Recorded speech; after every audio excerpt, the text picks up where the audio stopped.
नमस्कार. मनोहर दास्ताने आणि त्यांच्या पत्नी वैशाली ही दोघं जण स्टेट बँकेमध्ये नोकरी करत होते. नोकरीच्या सुरुवातीच्या काळामध्ये घरामध्ये जरा स्थिरस्थावर झाल्यानंतर मग या दोघांनी बँकेमधून मिळणारं दीर्घ मुदतीचं आणि कमी व्याजदराचं कर्ज काढलं आणि ठाण्याचा जो भाग त्यावेळेला वाढता होता त्या वाढत्या भागामधल्या एका इमारतीमध्ये लागून म्हणजे शेजारी शेजारी असणारे फ्लॅट दोघांनी आपापल्या नावावर खरेदी केले. कर्ज काढून तो फ्लॅट बुक केल्यानंतर पुढच्या 2.5-3 वर्षामध्ये त्या इमारतीचं बांधकाम पूर्ण झालं आणि मनोहर दास्ताने, त्यांच्या पत्नी आणि त्यांची दोन्ही मुलं या नवीन जागेमध्ये राहायला गेली. खरं तर या कुटुंबाला त्यापैकी एकच फ्लॅट पुरेसा होता. दुसरा फ्लॅट त्याने नुसता सजवून ठेवलेला होता. आल्या गेल्यासाठी कधी तो वापरात येई, पण त्याची निगा किंवा रखरखाव मात्र ही दोघे पती पत्नी मनापासून करत असत. वयाच्या 40च्या दरम्यान या मनोहर दास्ताने साहेबांना मग फलज्योतिषाचा नाद लागला. सुरुवातीला 1-2 वर्षाचा एक छोटासा कोर्स त्याने ज्योतिष शिकवणाऱ्या एका माणसाकडून करून घेतला आणि मग पुढे पुस्तकं वाचून या मनोहर दास्ताने साहेबांनी आपला ज्योतिषाचा व्यासंग दिवसेंदिवस वाढवत नेला. मग त्यांना जसं समजत होतं, उमजत होतं, कळत होतं तसं मग इतरांचा हात आणि पत्रिका बघून त्यांच्या अडचणी सोडवायला या मनोहर दास्ताने साहेबांनी सुरुवात केली.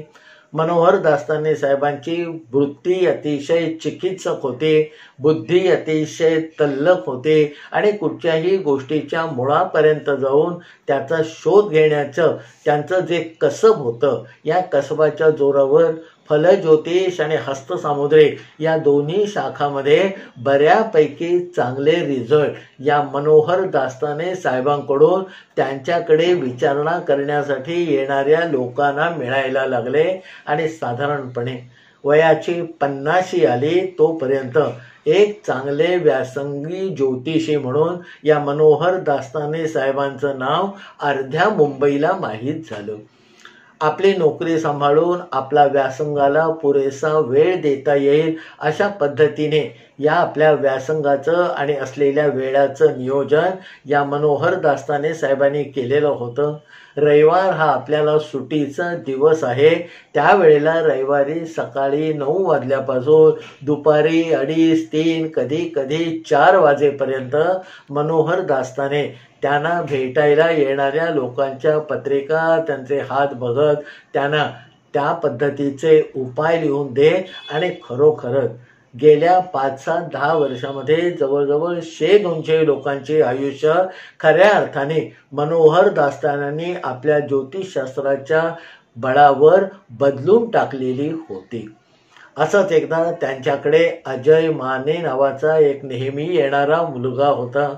बरीच वर्ष प्रत्येक गोष्ट या मनोहर दास्तानेंच्या मार्गदर्शनाखाली हा अजय माने करत होता. त्याची दिवसेंदिवस प्रगती होत होती आणि एक दिवस रविवारी सकाळी 10-10:30च्या सुमारास जेव्हा हा अजय माने या मनोहर दास्ताने साहेबांना भेटायला आला तेव्हा त्याच्याबरोबर त्याचा मित्र लक्ष्मण परमार होता. अजय मानेने मनोहर दास्तानेशी या आपल्या लक्ष्मण परमारची जुजबी अशी ओळख करून दिली. त्यांना सांगितलं की हा माझा शाळेपासूनचा खास मित्र आहे, हा कल्याणला राहतो आणि गेली अनेक वर्ष हा त्रासामध्ये आहे. तेव्हा मला वाटलं की या लक्ष्मणनी आता दास्ताने साहेबांना भेटायला पाहिजे, म्हणून साहेब आज मी याला तुमच्याकडे घेऊन आलो आहे अशी ओळख करून मग हा अजय त्या खोलीतून बाहेर जाऊन बसला. समोर बसलेल्या लक्ष्मणची एकंदर चर्या, त्याची सुखलेली काया, डोळ्यामध्ये असणारे भाव, त्याच्या अंगावरचे कपडे हे सगळं बघितल्यानंतर दास्ताने साहेबांना हा समोर बसलेला लक्ष्मण परमार अतिशय हलाखीच्या परिस्थितीमध्ये आहे हे पटकन जाणवलं. लक्ष्मणने आपल्या कापडी पिशवीतून आपली चुरगाळलेली पत्रिका या दास्ताने साहेबांच्या समोर ठेवली. ती पत्रिका हातामध्ये घेतल्या घेतल्या दास्ताने साहेबांना पटकन एक गोष्ट जाणवली की ही पत्रिका अनेक जणांनी आजपर्यंत हाताळलेली आहे. कोणी त्याच्यावर वाकड्या तिकड्या खुणा केलेल्या आहेत, कोणी त्याची पानं मुडपून टाकलेली आहेत.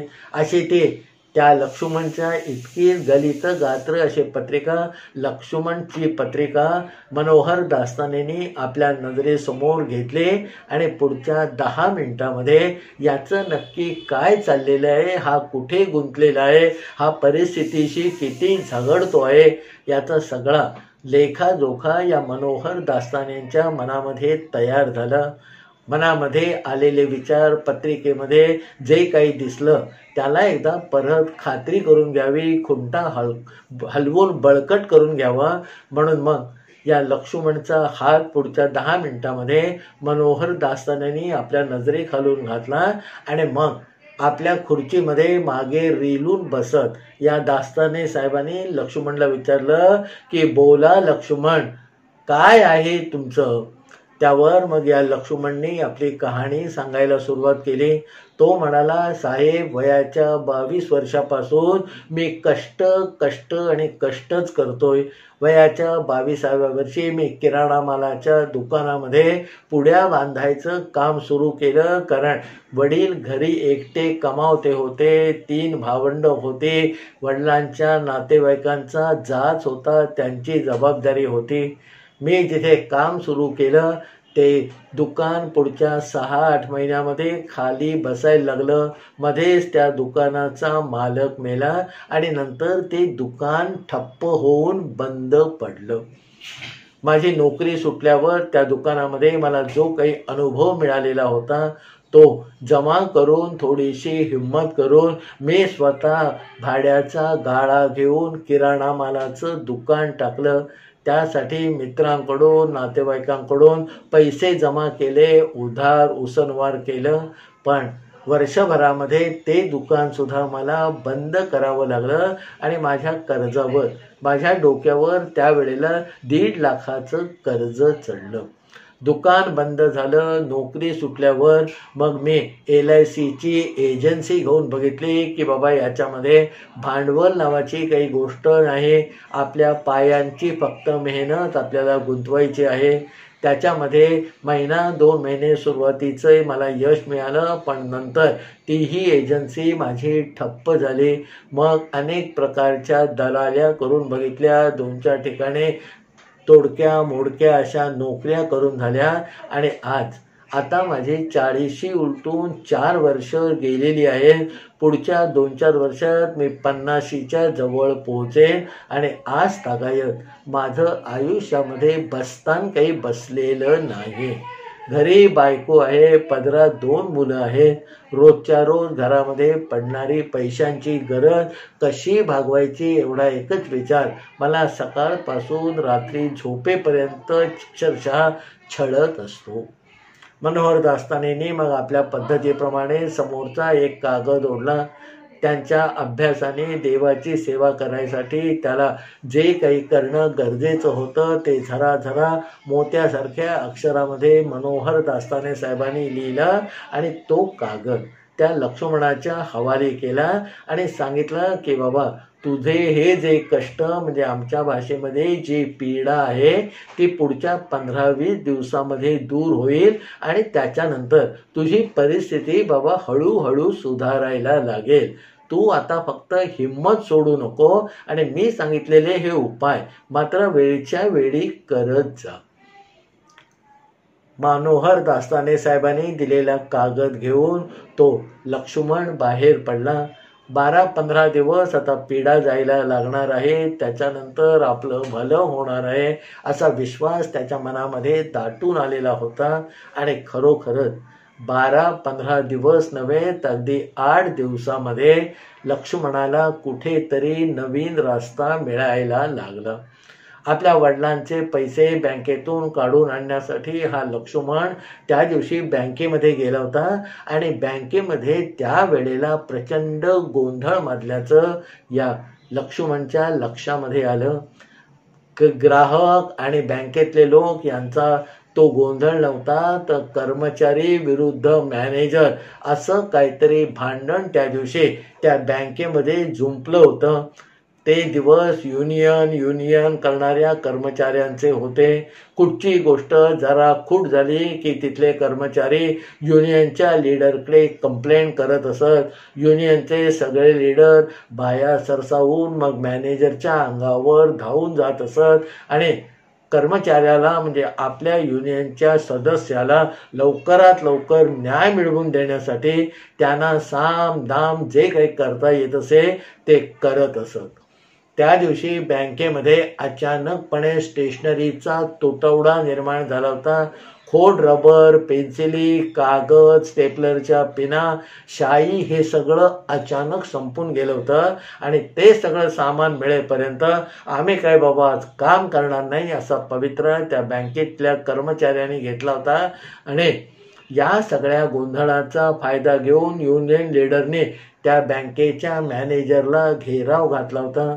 सगळेजण एकमेकांच्यावर तावातावाने ओरडत होते आणि त्याच वेळेला हा सगळा देखावा बघत लक्ष्मण पैसे काढायसाठी तिथे उभा होता. मॅनेजर साहेबांनी या लक्ष्मणला बघितलं आणि पटकन त्याला आतमध्ये बोलावलं.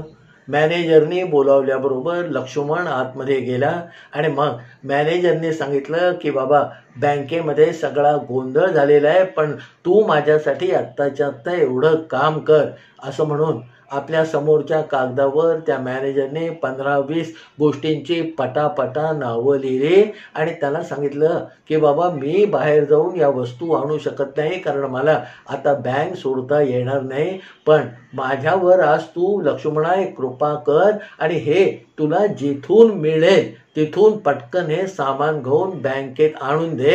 हे तू सामान जेव्हा आणशील तेव्हा बँकेचा हा सगळा कारभार आता सुरू होईल. या सगळ्या लोकांनी हे सगळं स्टेशनरीचं सामान नाही म्हणून आज बँकेमध्ये अघोषित संप पुकारलेला आहे. लक्ष्मणने तो कागद घेतला, पटकन तो बाहेर गेला. सायकलवर टांग टाकून तो जिथे स्टेशनरीची 2-4 चांगली दुकानं होती त्या दुकानामध्ये गेला. मॅनेजरने दिलेली यादी एका दुकानात टाकली. दुकानदाराने ते सगळं सामान भरलं आणि सामान भरलेली ती पिशवी पुढच्या तासाभरामध्ये आणून लक्ष्मणने मॅनेजरच्या टेबलावर ठेवली आणि आता आपले पैसे जे खर्च झालेले आहेत ते पटकन मॅनेजर आपल्याला देतील अशा काहीशा भावनेने लक्ष्मण मॅनेजरच्या खोलीमध्ये म्हणजे केबिनमध्ये घोटाळत उभा राहिला. आलेलं सगळं सामान मग पटकन कर्मचाऱ्यांना बोलावून ते त्यांच्या स्वाधीन करून टाकलं. आता स्टेशनरी मिळाल्यामुळे बँकेचं काम सुरळीत होईल या विचाराने थोडंसं हुश्य करून मॅनेजर आपल्या केबिनमध्ये असलेल्या खुर्चीवर जरासे शांत बसले. लक्ष्मणने ते एक सामान खरेदी करताना त्या दुकानदाराकडून घेतलेलं कच्चं बिल या मॅनेजरच्या समोर ठेवलं आणि आशाभूतपणे आता साहेब हे खर्च झालेले पैसे पटकन देऊन टाका अशा आविर्भावामध्ये लक्ष्मण तिथे उभा होता. मॅनेजर साहेबांनी पटकन पैसे देण्यासाठी आपल्या खिशामध्ये हात घातला, आपलं पाकिट बाहेर काढलं आणि त्याच वेळेला लक्ष्मणाने जे बिल ठेवलेलं होतं त्या बिलावरचे एकंदर आकडे बघून मॅनेजर साहेब थोडेसे चक्रावले. त्यांनी लक्ष्मणाला सांगितलं की बा लक्ष्मणा, आता तू बघतोयस या बँकेमध्ये गोंधळ आहे, हे बिल मी तुला नक्की पैसे देणार आहे पण आज देत नाही, उद्या देतो. लक्ष्मण हिरमुसला झाला. मॅनेजरच्या समोर त्याला फारसं काही बोलता येत नव्हतं. त्याचे पैसे खर्च करून झालेले होते. मग त्याने बाहेर जाऊन आपल्या वडिलांच्या खात्यातून वडिलांनी सांगितलेले तेवढे पैसे आपल्या ताब्यामध्ये घेतले आणि हिरमुसल्या तोंडाने तो बँकेच्या बाहेर पडला. आपण पदरचे 400-450 रुपये आता खर्च केलेले आहेत, ते आज आपल्याला मिळत नाही आहेत. या पद्धतीने किंवा या मॅनेजरच्या सांगण्यामुळे त्याची चर्या कुठेतरी केविलवाणी झालेली होती.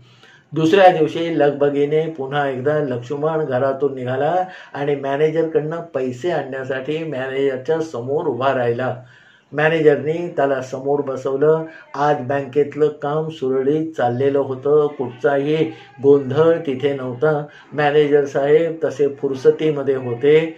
मॅनेजर साहेबांनी समोर बसणाऱ्या लक्ष्मणाला सगळ्यात आधी चहा पाजला आणि त्याचा चहा पिऊन झाल्यानंतर ते लक्ष्मणाला म्हणाले की बाबा, तू काल हे जे 4,500 रुपयांचं बिल दिलेलं आहे ते मला थोडंसं चक्रावणार आहे, कारण आमचे नेहमीचे पुरवठादार म्हणजे कंत्राटदार याच सामानाचे आमच्या बँकेला 700-800 कधी 900 रुपये लावतात.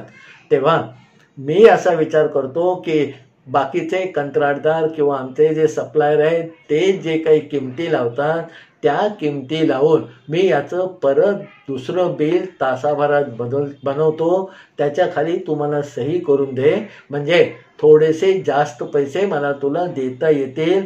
कारण बाकीच्या लोकांना मी जे हे सामान सांगितलं असतं तर नाहीतरी मला 800-900 रुपये द्यायचेच होते. ते लक्ष्मणा मी तुला देऊन टाकतो. आंधळा मागतो एक आणि देव देतो दोन, असं काहीतरी लक्ष्मणाच्या बाबतीमध्ये झालं. हो साहेब, हो साहेब, चालेल साहेब म्हणत लक्ष्मण तिथून खुशीने उठला. बाहेर ठेवलेल्या खुर्च्यांपैकी एका खुर्चीवर शांतपणे बसला. म्हटल्याप्रमाणे मॅनेजर साहेबांनी दुसरं बिल तयार केलं, त्याच्यावर लक्ष्मणाची सही घेतली आणि आदल्या दिवशी 400-450 रुपये खर्च केलेल्या लक्ष्मणाच्या हातामध्ये दुसऱ्या दिवशी 900 रुपयाची रोख रक्कम ठेवली. अडीअडचणीला आपण धावून गेलो आणि त्या व्यवहारामध्ये आपल्याला 100% फायदा झाला. हे लक्ष्मणाला राहून राहून आश्चर्य वाटणारं होतं. ते त्याला खरंच वाटत नव्हतं. खुशीमध्ये तो आपल्या घरी गेला. आजचा दिवस जरा बऱ्यापैकी गेला असं वाटलं. मग लक्ष्मणाने उगाचच एकदा बँकेमध्ये फेरी मारली. पुन्हा काही काम मिळतं का अशा आशेने तो मॅनेजरच्या केबिनच्या आसपास घोटाळत होता. मॅनेजर साहेबांनी त्याच्या हालचालीवरनं त्याच्या मनामध्ये काय चाललं आहे ते ओळखलं. त्याला आत बोलून घेतलं आणि त्याला सांगितलं, लक्ष्मणा उद्या परवा ये, मी अजून थोडंसं स्टेशनरी आणायचं काम तुला सोपवतो आहे. त्याच्यानंतर मग महिन्याला 2-4 वेळेला त्या बँकेतून मॅनेजर साहेब त्याला स्टेशनरीचं सामान आणायला सांगत असत. लक्ष्मण जे पैसे खर्च करत असे त्याच्या कधी 1.5पट कधी 2पट पैसे मॅनेजर स्वतःच्या खुशीने त्याला देत असत. मग हळूहळू साहेब इतर बँकामध्ये मला काम मिळतं का बघा असा एक प्रस्ताव लक्ष्मणाने चाचरत या मॅनेजर साहेबांच्या समोर ठेवला. मॅनेजर साहेबांनी हसून त्याला म्हटलं की अरे, काल दुपारी मी हाच विचार करत होतो, थांबा जरा असं म्हणून मग आपल्या आजूबाजूच्या 2-3 बँकामध्ये मॅनेजर साहेबांनी बसल्या खुर्चीवरनं फोन केले. लक्ष्मण नावाचा माझा एक माणूस आहे, त्याला तुमच्याकडचं काम द्या असं मोठ्या मिनतवारीने थोड्याशा हक्काने आपल्या दुसऱ्या बँकेतल्या मॅनेजरना सांगितलं आणि लक्ष्मणाला सांगितलं की बाबा हे पत्ते आहेत, तिथे माझं नाव सांग, तिथे अमुक साहेब आहेत, ते तुला काम देतील. त्या दिवसापासून लक्ष्मण असं 4-5 बँकामध्ये स्टेशनरी पुरवायचं काम सुरू झालं. लक्ष्मणाला रोजच्या रोज 100-150 रुपयाची कमाई व्हायला लागली आणि आपली पिढा आता जवळ गेली, आपले चांगले दिवस यायला सुरुवात झाली याची खात्री या लक्ष्मणाला पटायला लागली. त्याच्यानंतर एक दिवस मॅनेजरनी या लक्ष्मणाला बोलवून घेतलं आणि त्यांना सांगितलं की असे फुटकळ कामं करण्यापेक्षा तू असं कर, आमच्या बँकेचा रेग्युलर कंत्राटदार तू हो, त्याच्यासाठी 10वी पास ही आहे, बाकीचे जे सर्टिफिकेट असतील, जे पत्र लागतील ती मी तुला देऊन टाकतो असं म्हणून तू पुढच्या महिन्याभरामध्ये या मॅनेजरने आपल्या रेग्युलर जे सप्लायर होते त्यांच्या यादीमध्ये लक्ष्मण परमारचं नाव ॲड करून टाकलं. आता यादीमध्ये नाव आल्यावर बँकेचा तो एक अधिकृत असा पुरवठादार झाल्यावर त्याला मिळणारी कामंसुद्धा तशी मोठीच होती आणि त्याच्यासाठी त्याला स्पर्धेमध्ये उतरायचं होतं असं मॅनेजरनी एक दिवस बोलवून त्याला सांगितलं. त्याला सांगितलं की बाबा आमचे मोठे मोठे जे आयटम असतात त्याच्यासाठी आम्ही वार्षिक टेंडर काढतो आणि ते टेंडर तुला भरावं लागेल, तुला ते टेंडरची तुझी किंमत लिहावी लागेल. ते टेंडर तुला जर मिळालं तर वर्षभरासाठी त्या विविक्षित गोष्टी आम्ही तुझ्याकडनं तू लिहिशील किंवा लिहिलेल्या असेल त्या किमतीला विकत घेऊ. पुढच्या 8-10 दिवसामध्ये बँकेचं टेंडर आलं. या लक्ष्मणाने टेंडर भरलं. बाकीच्या लोकांनी ज्या काही किमती भरलेल्या आहेत त्याचा अंदाज या मॅनेजरला होता. त्या मॅनेजरने त्या सगळ्याचा लेखाजोखा आढावा घेऊन लक्ष्मणाला सांगितलं की बाबा हे टेंडरमध्ये 20-22 ॲटम आहेत, त्याच्यापैकी या 5-6 ॲटमच्या किमती तू बाकीच्या लोकांपेक्षा इतक्या कमी लिहि, म्हणजे हे 4-5 ॲटम बँकेला जे नेहमी लागतात ते वर्षभर पुरवायचं काम तुला मला देता येईल. लक्ष्मणाने तसं केलं. ते टेंडर त्याला मिळालं.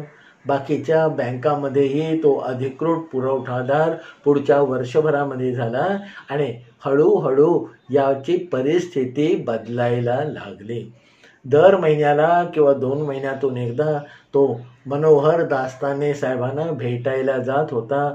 आपली झालेली प्रगती मनोहर दास्ताने साहेबांना सांगत होता आणि साहेब याच्यासाठी पुढची प्रगती अजून करायसाठी जे काही तुम्ही सांगाल ते मी करायला तयार आहे असं मनोहर दास्तानेंना सांगत होतं. मनोहर दास्ताने सुद्धा त्याचे पुढचे उपाय लिहून देत होते. जसा उपाय करत जात होता तसा याचा वारू चौखोर उधळत होता. हळूहळू मग आपल्या भाड्याच्या घरातून लक्ष्मणाने कल्याणमध्ये स्वतःचं घर घेतलं. त्याच्या आधी स्वतःसाठी एक बजाजची स्कूटर घेऊन टाकली होती. त्याच्या अंगावरचे कपडे बदलले होते. मुलांच्या शाळेच्या ट्रिपला जाण्यासाठी तो सढळ हस्ते पैसे द्यायला तयार होत होता. आणि हे करत असताना आपल्याकडे आलेल्या एका माणसाचं देवाने भलं केलं असं कुठेतरी समाधान या मनोहर दास्ताने साहेबांना भेटत होतं. त्याच्यानंतर अचानक या लक्ष्मण परमारचं या मनोहर दास्ताने साहेबांकडे येणं कमी किंवा जवळ बंद झालं. मनोहर दास्ताने कुणाला काही उपाय देऊन दिल्यानंतर त्याचं काम होतं की नाही हे तपासून बघत असत. कारण बाबा ती माझी जबाबदारी आहे असा कुठेतरी भाव हे ज्योतिषाच्या मार्गदर्शनाचं काम करताना मनोहर दास्ताने साहेबांच्या मनामध्ये कायम असे. जेव्हा परमार 8-10 महिने आला नाही तेव्हा मग त्याचा मित्र या लक्ष्मण परमारला जो पहिल्यांदा मनोहर दास्ताने साहेबांकडे घेऊन गेलेला असताना अजय आला होता. त्या अजयला मग मनोहर दास्ताने साहेबांनी विचारलं की काय हो तुमचा तो लक्ष्मण परमार बरेच दिवसात फिरकला नाही, त्याचं सगळं चांगलं चाललंय ना?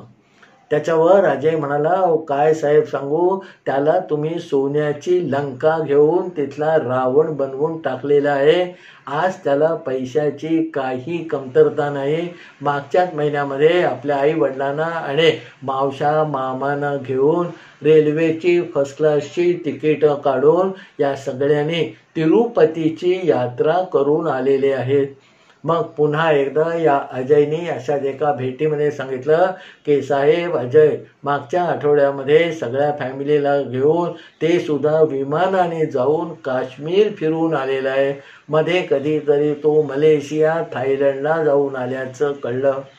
आपल्याकडे जरी आला नाही तरी या लक्ष्मण परमारचं भलं होतंय हे समाधान मात्र मनोहर दास्तानेंना अजय जे काही सांगत होता त्याच्यावरून मिळत होतं.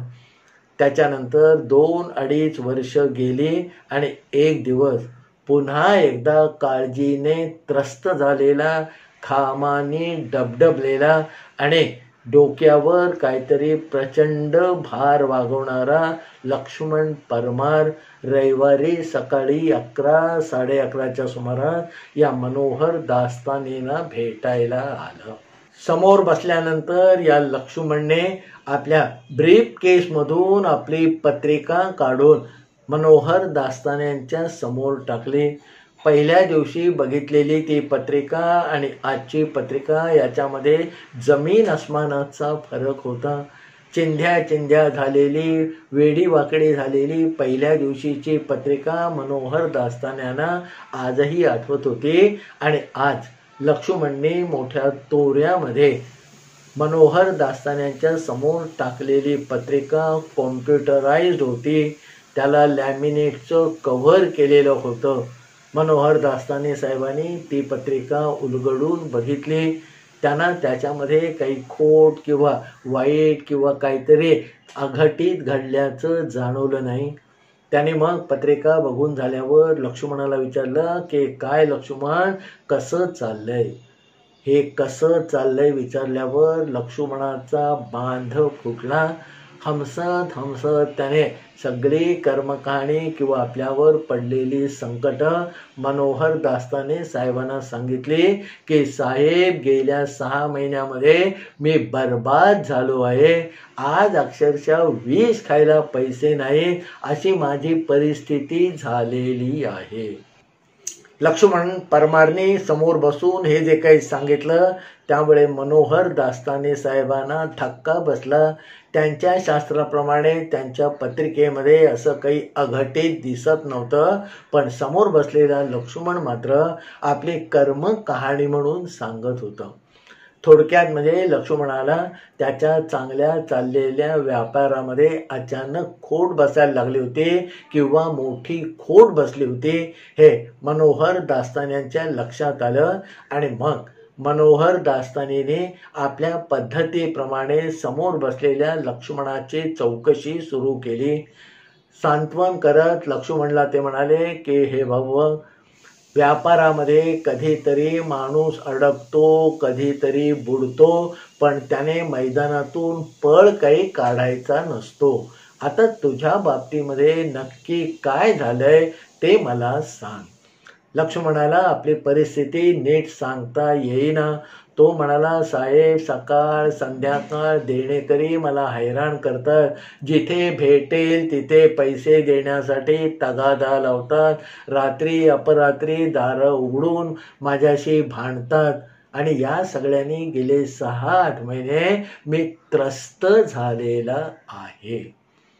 मनोहर दास्तान्यांना एकंदर त्याची व्यथा कळली.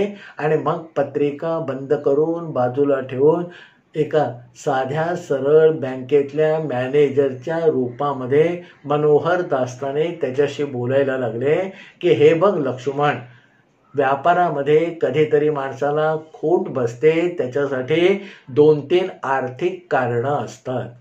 एक तर तुझ्याकडे असं असेल की बँकेसाठी तू भरपूर माल आणून जिथे जिथे बँकांना देतोस तिथे तिथे दिला असेल, पण नियमित येणारे पैसे गेले 6-8 महिने काही बँकेतून तुला मिळाले नसतील.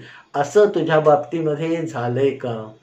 त्यावर लक्ष्मणाने इकडून तिकडून भली मोठी मान हलवली आणि सांगितलं, साहेब, असं काही झालेलं नाही.